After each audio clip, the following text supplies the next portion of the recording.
همه ملکوتیان شب نیمه شعبان چشمشون به زمین دوخته بود که بقیت الله کی ظاهر خواهد شد. سیف الله الذی لا ینبو و نوره الذی لا یخبو و ذو الحلم الذی لا یطبو. کمال آدمیت در سه چیزه: انسان، اطاره خلقت، اکمل افراد انسان که میشه نتیجه تمام خلقت و بعثت، اطاره میشه در سه کلمه: علم، قدرت. اما علم او چیه؟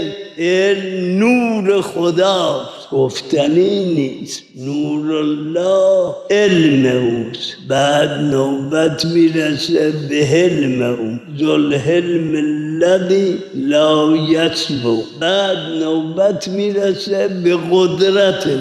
قدرت چه قدرتی؟ سیف الله الذی لا ینبو، شمشیر خدا در قدرت، نور خدا در حکمت. این امام زمان ماست. هم بشناسید هم به مردم بشناسانید.